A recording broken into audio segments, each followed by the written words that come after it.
Baptist, or what do you think your Baptist heritage speaks into this? Where does that come into play, or does it, or doesn't it? So perhaps Luke, sorry, I think as a person in a hospital, what a curious thing, and it's not only that, the head of the pastoral care team in the hospital. I think it's a really challenging question. I mean, what is Baptist about it? And I think Baptist heritage, I mean, I think the first word that always comes to mind for me whenever I think Baptist heritage is dissenter, and I think particularly in a public health context, if we're not dissenting against the system, I mean, what are you doing? I mean, if I'm not having a daily argument on the phone with some form of manager, or someone somewhere about something, I mean, what's going on? Absolutely. And I'm a person who I like the slogan going toe to toe, and it's funny actually just thinking sorry to talk money here, but it's budget time, and politically, I mean, election on Saturday, this stuff's simmering for us all the time in my context, is around who's going to get elected and what is this going to look like for public health. We live this daily, and even down to us, the small guys, a small department, really thinking, well, what does it mean to sit at the table and argue our case for pastoral care? But then asking what's Baptist about it? And I think we've always had this idea that liberty is a key trait that we need to always honour, and I think in a hospital context is also defend for the other. And I met a lot of people in my context whose liberty's been taken away instantly by the minute they put on the hospital gown. And how do we restore dignity and liberty of choice? And how do we, as spiritual carers, pastoral carers, advocate in a way that honours that heritage, in a way that some of our forefathers and mothers and people have fought for freedom of conscience? Underneath that, there are some pretty firm, like you can't go toe to toe with someone unless you've got a very firm theological kind of conviction about certain things, though. Well, it's funny, Paul, we were talking about this in supervision the other day, weren't we, about ordination vows, and you say for us, freshly ordained, and what does it mean for me to be an ordained minister in a context where I don't put reverend in front of my name? It's actually would be to my disadvantage to do that when I'm talking to the CEO of the organisation, because all of a sudden you get slapped with a religious label. But I think it comes back to the vows that I took on that ordination day. I live daily, they inform my practice, my vow to I guess offer hospitality to all who come to table with me. I don't take that lightly at all, particularly when you're working with Catholics and Anglicans in a context where we argue just as much amongst ourselves as we do with those people of no faith. So, actually, we've had this conversation before, Luke, where you've said being Baptist actually is more closely honed within the pastoral care team. Like you've kind of had to claim it's rubbed up against you. Absolutely. Sorry, look at you, Cheryl. I mean, ecumenical communion. Who's ever tried to have the communion with Anglicans, Catholics, a Hindu, a Muslim, and it's nearly like a joke, isn't it? All these people walk into a chapel and sit down for communion. I mean, it certainly does refine you and what you believe, and I think for me it's created a deep conviction about what I can and can't do without compromising myself. And I know that I've had some issues recently with someone who's quite stuck on the idea that only Christians should receive communion, and I won't get into that theological debate here because I'm sure we all sit in different camps. But I know that I haven't been able to then celebrate communion generally in our team as a group, because I know that not everybody will be able to participate in the way that perhaps might value what we're trying to achieve here. So rather than, and not saying, well, we're trying to keep everybody happy, it's a deep conviction that we hold lightly but also tightly at the same time. Whoa, we had this question yesterday, didn't we?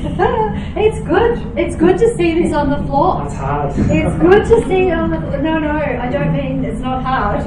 But can I ask you to ponder for a little while we hand that over to maybe Derek? Ponder what those compromise and no compromise things are about, Luke, because I reckon they're pretty important. Derek, what do you take of your Baptist kind of heritage and your Baptist understanding to this? I suppose a little like Luke, I think when I sort of think of my Baptist heritage and I look back at what it means to be Baptist, I think is to actually sort of live on the radical edge of actually what God has called us to. And I think that, I often say this to people, that one of the challenging things I found in what I call churchland, when I operated in churchland, was that you're preaching the gospel, but the people that you're preaching the gospel to are essentially paying your wage. And I always felt really compromised, because the gospel is one of the most radical things that is written. And I think that the part that we feel really strongly about in terms of our little now and not yet community and being Baptist is that mission is not an app that you add on your phone or an optional extra in following Christ, and that we have been called to this radical mission. But the radical mission that we feel really strongly called to is a radical mission that honours not only what God is up to in a community, but honours the right of that community to be on their own special journey, their own way of coming to a relationship with their Creator. And Warrandyte is a very alternative community, so spirituality is something that's very vibrant and very alive in Warrandyte. But we also find that language is a really interesting thing, that we find that in discussions with people who may use a very different language around their understanding of spirituality, that if you can get over your struggle with some of the language that they use and the uncomfortableness, that you may find a rich centre in the middle that is actually that you have far more common ground than you perhaps thought that you did. But also the right for those people to be able to come to their own discovery of faith and relationship.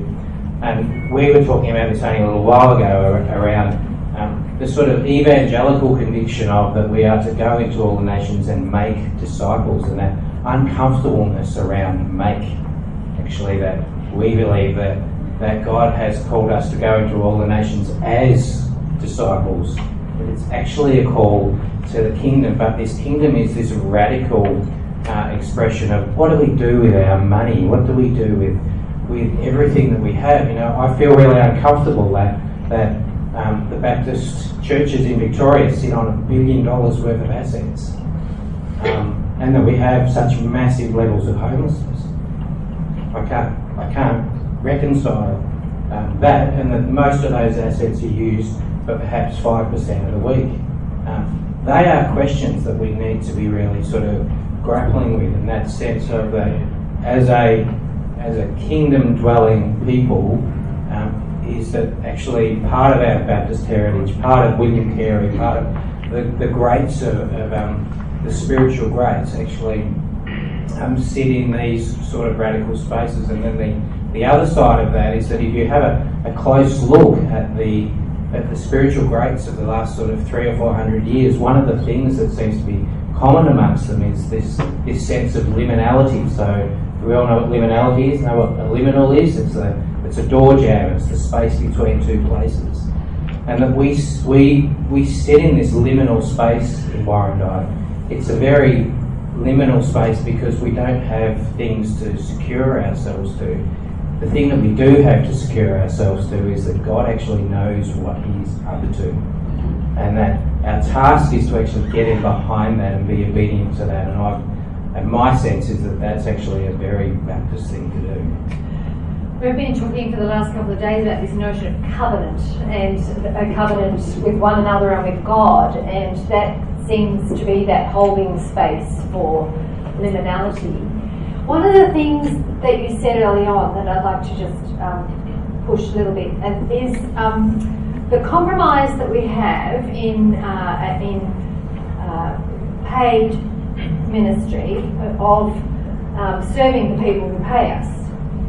And that's about transaction and exchange. And it seems to me there's something really interesting about that in your context, where the transaction is actually as big as a cup of coffee. And the exchange then that's given is, in essence, bigger than the coffee. That's the picture that popped into my head. I don't know, does that resonate?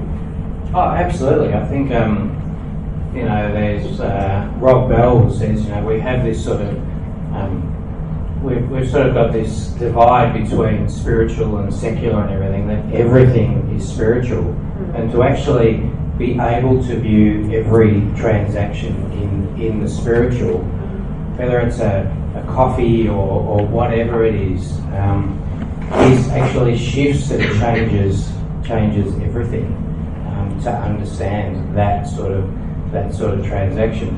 Now it has some complexities because we are, you know, the commercial viability of where we operate is the thing that gives us permission to operate in that space. You know, so we have some commercial realities in terms of the model that we have established. So it does. There's, like with every model, there's strengths and there's weaknesses. Of course. But those interactions, is that sense of if you actually, it's not is this mission or is this business. It's actually it's all one, the same as is this secular or is this spiritual. I reckon the compromise question, if you like, which Luke's pondering over here, is something to consider here too, because I think that that is at stake in here somewhere. Yeah. Chansu, you started by saying, and in my office just before you said, I don't know what's Baptist. You know, I was born a Baptist. You know, what's Baptist about this? Have you thought any more about that? Oh, he's looking at me horrified. What makes it Baptist? Is it just that you're born Baptist? Yes.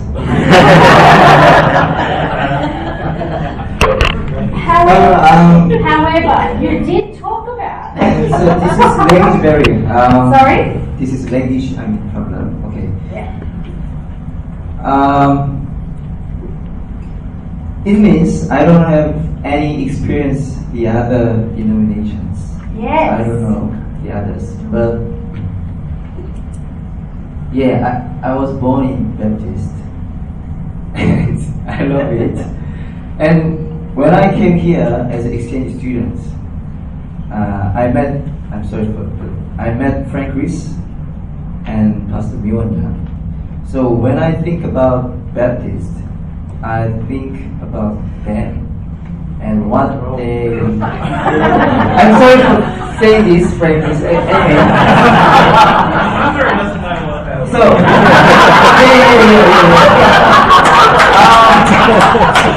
I mean, I'm not saying about the theological things.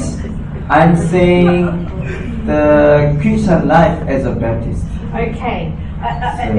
That's beautiful, because in theological terms then we're talking about embodied Baptistness. They know all about that. Yes. They know all about Baptist identity. So their life, their mind as a Baptist. And I can take that on. And yes, and as an acting senior pastor, I go with that. Yeah, I understand that. Yes, So that's my heritage. No, sorry. Chansu, I think there's something really important about saying that we don't actually know a lot about what Baptist is until we actually rub up against it elsewhere. We almost step back from it. It's like any culture, we know no culture until we stand out of the culture. There is something about recognising, and that happens, I guess, for you in the hospital too, Luke, but that you meet someone who embodies something, is that not, you know, in its perfect sense, the face of Christ and wanting to engage with something like that? Yeah, because our church congregation, they don't come to our church.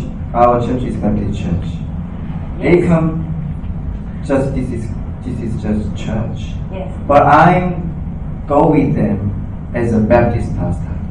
Yeah. With my thinking and what I have learned, like love or patience, the word of God, something, and baptism, and many things. How do you see yourself in the larger frame of Baptist churches, in the Baptist Union of Victoria, for example? How does the church locate itself in the bigger body of churches? So you mean how they? Do they relate to the big Oh body? yes. That's They say no yeah. better, but still. It's fine.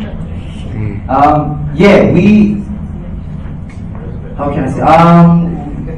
Our church is baby church. This year, just fourth anniversary. We had the fourth anniversary, Yeah. and at the first time we gathered just 10 people, 10 students. Yeah.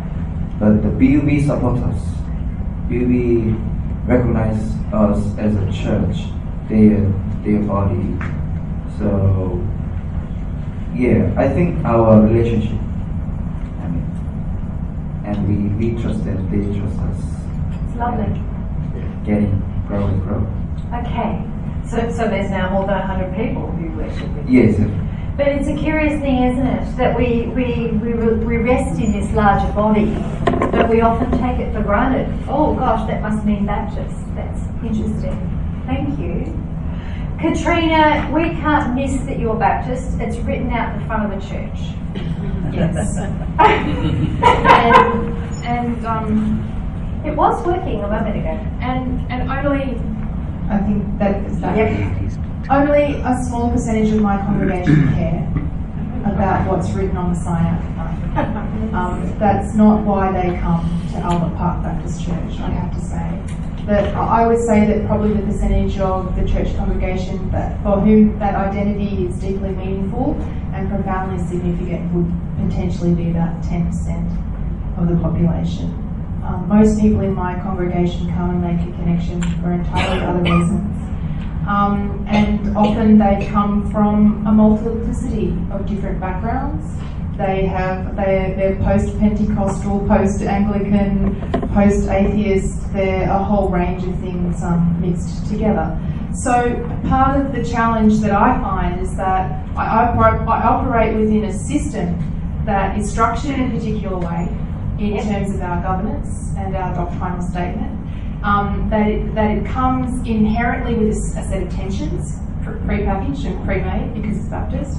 And those questions and tensions are live in my community. Like, for example, the tension between holding the authority of Scripture on one hand, in tension with people's profound experience and the whole question about whether or not experience is a source of theology. The issues around how we understand the priesthood of all believers and the role of a pastoral leader, that those things express themselves in all different sorts of ways, and that they are real live tensions that we wrestle with in our community, and yet we don't necessarily have an explicit language to be able to contextualise them in the bigger story of what it means to be Baptist and why those things show up in the way they do in our community. So part of I think the challenge is when people identify and have a sense of belonging with the Baptist Church, to what extent then do you then wish to ground them in that tradition? And is that useful for them? Is that useful for you as a community? So they're kind of like questions. Yes, I imagine they are. Let's pause there for a moment and check in with people. What's happening here? Are there any questions that you find emerging? Could I ask about communion and baptism? You've already loosely mentioned it, but I was wondering, like, Derek, do you practice those ancient rites? Yeah, certainly. So last time we gathered for communion was about 2 weeks ago on a Sunday morning at table 9 in the cafe with a packed cafe, and we sat and we shared communion around coffee, and I think they were very white chocolate muffins on that. And it is fascinating to actually do communion in that environment, to actually share communion in a vibrant community, and to at that time to actually then we each picked a table and prayed for the people sitting on that table. So that is often communion for us. We also share communion often at our place, we gather as a little community at our house on Wednesday nights around our big table, around food, and we have people from the Warrandyte community. We live in Donvale, right next to Warrandyte, who come and gather with us in that space, who call themselves Christian in any way. So communion, yeah, absolutely. We haven't baptised yet. Got a river right there. But yeah, that's the place where we will definitely be baptising. So I think preferably in summer. when you describe having communion, and you're around table 9, is everybody else in the church having communion with you, or are you, as your community, creating your own space? And do they know you're having communion? Well, we're obviously gathered there on that table together as a community. Some people may be aware. I think at the time, the people at table 12 were gathering around a Bible, doing stuff. A whole lot of people in our cafe do a whole lot of that sort of thing. And I would perhaps be so bold as to argue that many people have communion in our cafe on a regular basis. It is that actually what is communion. You know, there is that sense actually that within today's culture that the spirit of Sabbath and reflection and everything has actually in some ways moved out of the traditional places of that happening and gone into the bike tracks and the cafes, and these sort of spaces are actually now where people gather and theologize, and one of my things is that I believe that we have turned church into a time and a place and a space, this thing that we do in this, and I don't believe that actually is what church is. I think that we are the church, and we need to start living the church and the kingdom in every space that we find ourselves in, instead of that we go and do church, or and so as I say to people, it doesn't say in the scriptures where 2 or 3 are gathered that we're present. Well, is God not present here just as much as he is in a church service on Sunday morning? I think Jeff's question alludes to the question of rights, though, about our intentionality around our Christian rights and whether we attend to those. What's that like for you in your setting? I find this really hard, to be honest. I had a request late last year to baptise someone, and I found it really problematic because, as I understand, believer's baptism is an ordained minister. What does that mean to baptise someone not into community? Because for me, my theology is embedded in community. So I'm an adjunct pastor to the Moreland Church down the road here, and quite easily theologically resolved to baptise someone in the church there, but then to baptise somebody in the hospital, I got stuck, and it turned out the guy didn't really want to be baptised anyway. But I think really, I dodged a bullet there. But I think it's a really good question, and I look at my Anglican or my Catholic colleague, and it's quite easy for them, and theologically it's worked out for them and how they understand church, and then to come to communion. Absolutely agrees, Eric. Absolutely. I think sitting there at midday when the lunch tray comes around and talking to someone who's sharing a meal together, definitely.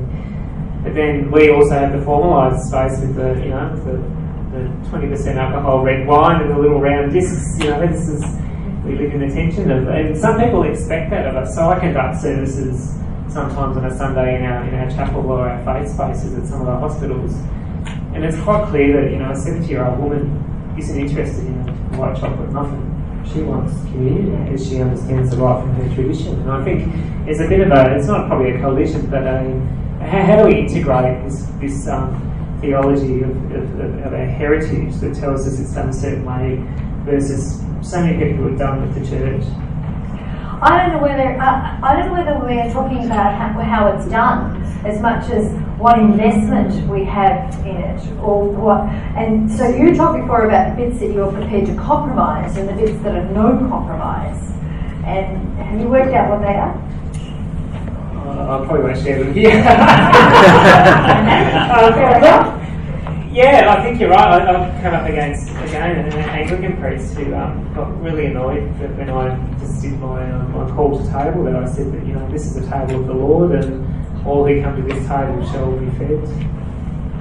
Incredibly problematic that I use the word these tables only open to Christians, and I don't think this is just with other denominations. There's probably Baptist churches that will say the same thing, so it's not unique in that sense. So, and I think you need to be clear, particularly in my context, around how far you are willing to compromise, because we can take it too far, I think, and we lose ourselves, and all of a sudden our Baptist identity, it becomes some strange spiritual label that we live, and we're not really clear about who we are and what we're on about. Yes, that woolly kind of thing. Yeah, it just becomes fluffy, and why bother anyway?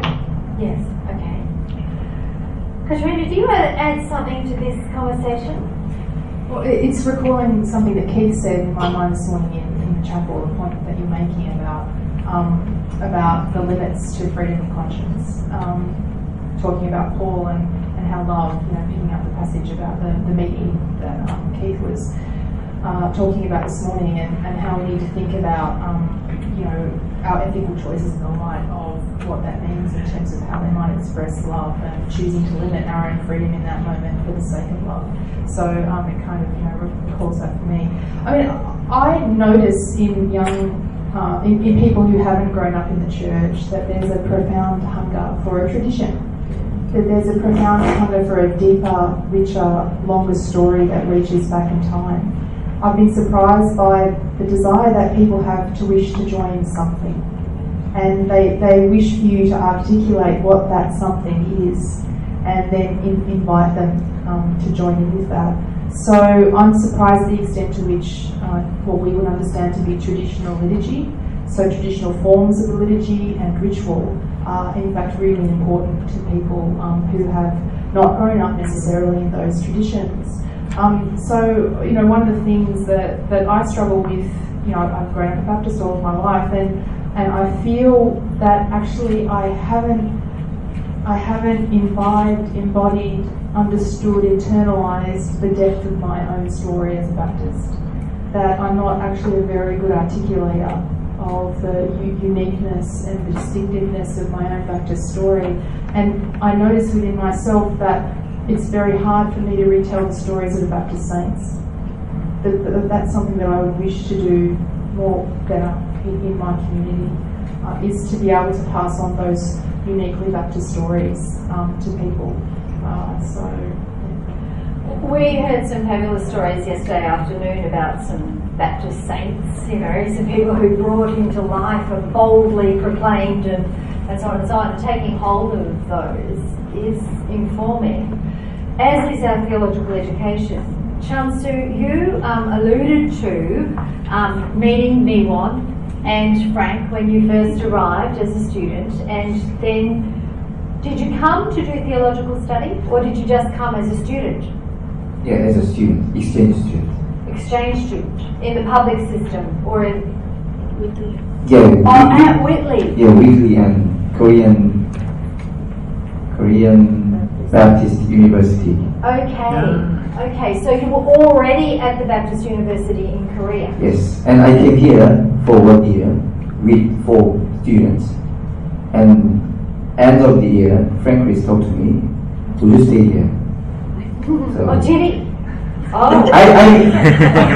My memory was he's there. I don't know. That's my memory. Will you stay more here? So I say, anyway. So I say yes. Are you pleased you made that decision? I say yes. Okay, that's lovely. And this is my 10th year. 10. Ninth year. Yeah. Chansu, in your theological education, which took place over 6 years, something like that, 7 years? Yeah. Do you think, how do you reckon it equipped you for what you do now in your church? How do you think did it offer you anything? Do you feel big gaps? We kind of want to learn about what it is people There are many gaps. Ah. Yeah, language and culturally and many things. But I can overcome that and I can break through because of the invite and love and patience. Okay. So I think that's the great Baptist. You actually did use a word earlier, which is an important word. You talked about love and patience and tolerance, didn't you, in your education? And I think Chansoo was referring to you, Niwan, and what you had offered in terms of creating space would be the language I would use. Creating space for something to unfold. Because I am foreigner, and I think they saw me foreigner, but Whitley and Pastor Bowen, I think family. So Okay. that's why I breakthrough in Aussie culture Okay. and pastor. Yeah. Okay.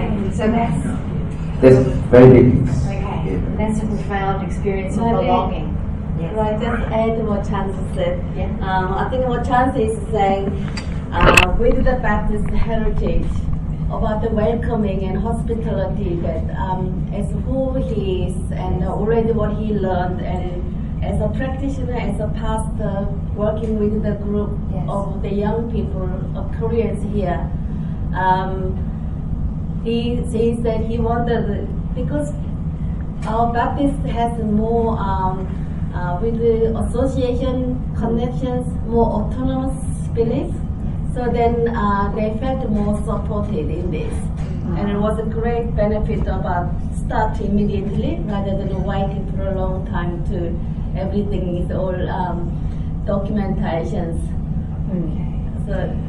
So, am I hearing you right in that being welcomed into something which is larger than this little autonomous thing over here, recognizing you're part of a body, actually empowers you to participate in that body in a way that brings your own distinctive voice? Is that?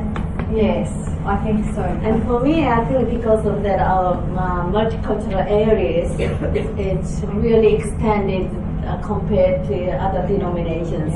And that's the work that you've done and be encouraged. So thank you for what you've done for us in that, for all of us in that. It's very important. Thank you. I'm kind of struck by the synergy here in terms of what pastoral theology and the sense of security and significance, belonging, and how that actually feeds, like that's the bedrock from which you actually can make a contribution into the future. It's wonderful. Thank you. Yes, go for it. But it's belonging not on the basis of being able to recite a particular doctrine, or belonging on the basis of having signed up to a set of beliefs. It's belonging on the basis of having deeply wrestled. And so the invitation that I hear in the conversation we had this morning with Paul about freedom of conscience, that's the dialogue that we're being invited in. We're being invited into that place of deep wrestling. So the people that I observed struggled with theological education at Whitley were the ones who came with a very tightly held expectation that someone was going to tell them the truth, and to tell them the truth that in a way that they could then absorb. But instead the invitation was to wrestle with the truth and to find and to search and to be exposed to a range of things in the midst of that. So the education process itself valued my own freedom of conscience in that it didn't tell me what to think, but it taught me how to think. And that is ultimately the legacy that I will take and am taking into the rest of my life. Yes, I think it's actually going to be even more demanding, Katrina, because I think the rigour of what's needed to critique the contexts in which we're living is critical for you in terms of your theological skills, what you bring to bear in that. Yeah. So theological reflection, it just comes back to really being equipped with a deep set of skills that enable you to do that, because that is so much the nature of the work. When you encounter, a person in your workplace who understands communion in a particular way, or when you're sitting around table 9. So that's what we're all doing. What about you, Derek? Your theological education? Well, I I can remember presenting a little while ago and said that, ology is vitally important. Ology. Ology, our Okay. theology, our Christology, our Ecclesiology. ecclesiology, all of these things. Eschatology. Well, Now and not yet. and then unless we're doing the theological reflection, I think I find it really, in some ways, quite disturbing that that we're not asking some of the big questions and theologizing around them. Like the example I said about the amount of assets that we're sitting on. So, these are questions that we need to, we find ourselves constantly in our context, because it is so live, having to ask these questions on a very regular basis. Like it comes down to, well, what sort of coffee do we drink? It doesn't matter that it's fair trade or not fair trade, and all of these things. But I think that how we meet and who we meet with, when we meet, who is welcome to meet with us, all of these things actually say a lot more about what we believe of God and how we actually have interpreted God in Jesus. These are really, really important things. Like an example would be, one of our chefs is gay, and he said to me, a couple of his mates said to him, well, don't you realise that you're working for a church, and do they not know about your relationship with Jai? And he said to them, well, just a second, Jai started volunteering at the cafe one day a week, and then we got invited along to their Christmas party, and Derek insisted that Jai bring his boyfriend. And their experience of being able to be loved and accepted and to be able to belong to this community was part of the reason why that Jack ended up sort of working for us. And his ability to turn around to his mates and say, no, you guys have got it completely wrong. These guys, I feel so loved and accepted by these people. And as I say, the theology in that is going, well, who is welcome at this as to be part of this community? And that's complex. I'm not arguing that's very, very simple, because it is complex, but I also argue that Whitley and global interaction too is very, very formative for me to go, it's complex, but don't just walk away from that. Engage with that, ask the questions, grapple with it, work out what does it look like to live the kingdom in this context and what you're going through. Yes, well, ology requires the study of, the rigorous engagement with. Ology requires that we take seriously all of the different informing scenarios rather than simply going with the flow. So I think you're on the coalface with that, as you are, Luke.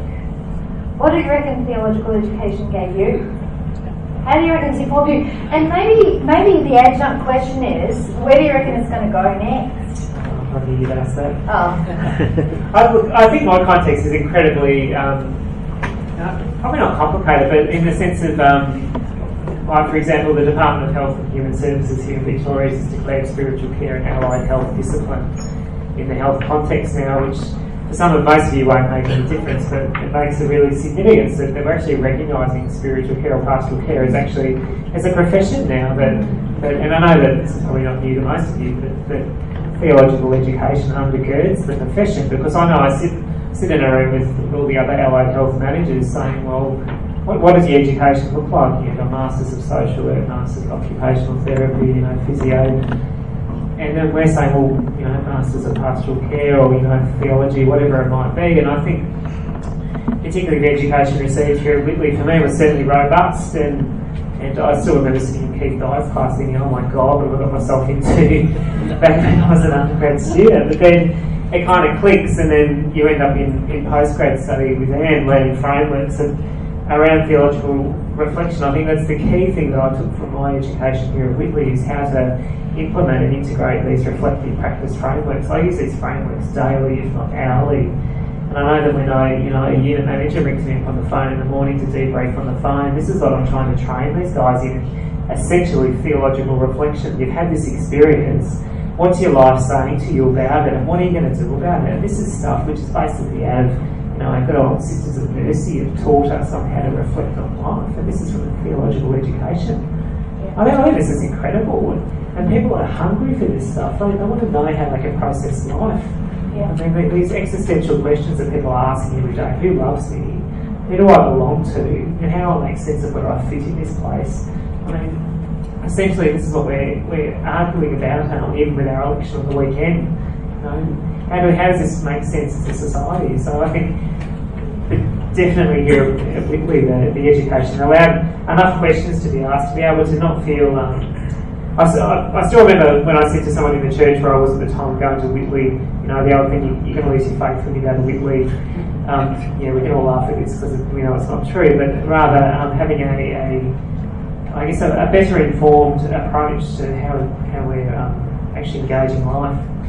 So in my context, I need people who are not only well trained but actually robust enough to deal with the aspects. I tell the story of being in the mortuary yesterday afternoon. I was laughing with my staff about it this morning with a bit of black humour in the office, but you need to be robust enough to make sense of what's in front of you. What's going on here in regards to where's God in this? Can I pick up on something there, because what I hear when you're saying that is that there is something about the educative process which allows your confidence to stand alongside other professionals from other disciplines in your hospital setting. So there is something about a confidence that you are bringing something of significance and value into the mix. So that's a credibility question as much as anything else. That's actually, I will be respected for what I bring because it is valued by others, and I'm confident that is there. Am I right? Absolutely, and I think particularly for pastoral care or chaplaincy, and even for the church, I think we're often described as fringe dwellers, and I know this is what you're getting at in me. This is a bit of a passion for me. We're not fringe dwellers in society. We need to fight to be in the middle of the conversation in all aspects of life. The church isn't on the fringes. Chaplaincy isn't on the fringes. You haven't not made it in the church and you end up a chaplain or whatever. We're actually, it actually calls us to press into the centre of life, to realise that we are able to stand toe to toe with every other, discipline, profession, whatever. We actually have a valued voice in this, and we have a well-trained, rigorous voice to actually offer something of value into this. And I think that it doesn't matter whether you're in a hospital, in a local church, in a cafe, wherever. This is the reason why we engage in theological studies, so we can better not only know ourselves but also the world around us. Yes, I want to go further and say that the measures that are required in that world are such that we are going to have to continue to keep lifting our game in terms of research and the academy. And I spoke at Spiritual Care Conference and I got about it because you were there, Cheryl. We did some research last year in the hospital, and it's great that we're contributing research alongside other people that are researching things, particularly in health, that we're saying, this is the value of spiritual care. I did some research around story and just the impact of a debriefing session with palliative care nurses, and how the power of storytelling, so the community being able to tell their story, and that actually empowers people and actually engages that reflective practice framework, and it enables people to continue on to work in a place where they, pack 15 to 20 bodies a week into the mortuary. And this is incredible stuff, because this is where we shine. This is great opportunities for us to be professionals, to be pushing into that sphere. Yep. While creating spaces where people will make sense of it and process it. Let's pause there for a moment and just check in with people. We've just got a couple of minutes, and I want to make sure that if there are any questions sitting here, we can name them. Oh, what a compliant crowd.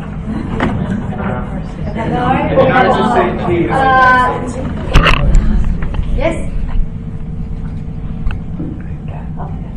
I was just going to say, from the global interaction point of view, in terms of global mission, I would say the most important thing that the church or the college can offer into global mission is the ability for people to be able to theologically reflect, as being said from the front. It seems to be something that is almost foreign to people who are being nurtured in the church. And I don't know what it is that causes it. People have faith and they have a wanting to go out and make a difference, but this separation between the spiritual and the secular or the physical world runs so deep that people simply don't have the tools when they arrive to be able to do that. When I was at college and Noel Bose was the principal, in the first introductory lecture he said, "We need you to leave being able to think theologically." I had no idea what he was talking about. But it begins to happen, and you begin to ask the questions that lead you forward and forward, and life throws them up, and that's what goes on. It's exactly the case. Angela. It really isn't a question, it really is to say thank you so much for sharing so much richness with us, and how much we appreciate each one of you in your own context, because it's going beyond where I am at and what my experience of church is at the moment. And it's so encouraging in kingdom expansion and everything. Thank you so much, each one of you.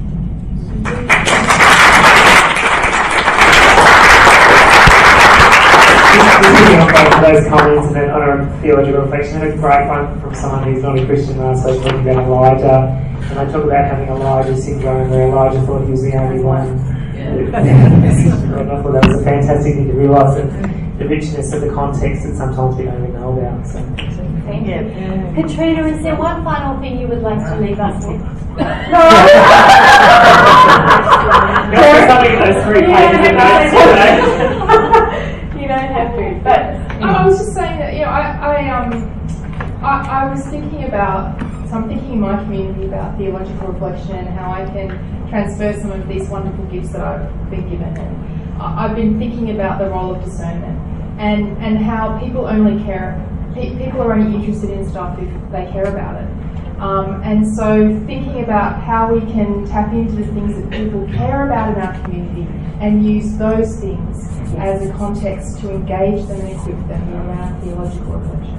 yeah, that was a good final step. Well done, Derek. Probably the one, we had a person who was sitting in the cafe who referred to themselves as an exile. They haven't been to church for 10 years, but said that they've got a very deep relationship with God. And she got this sort of real excitement over herself, and she said, I'm just so excited about the narrative you guys are writing. And she said, I'm so sick and tired of hearing the sort of the usual narrative. And she said, keep, this is around theological reflection, keep considering the narrative that you're writing and how aligned that is to what God is inviting you to. So I think that in terms of theological reflection is to, are we writing a narrative that's any different to the ways of the world or to things that are going around us, or are we writing a narrative that is a narrative that we know is as good and faithful servants? That discovers its resonance with the divine and marriage. Thank you. Thank you. Chancellor, is there one thing you would like to leave us with? Thank you. and let's go day by day. Day by day. Yeah. Step by step. That's lovely. I don't have any fix. That's right. I assumed you'd had your Katrina and Derek and Chancellor and Luke, thank you very, very much for what you offer.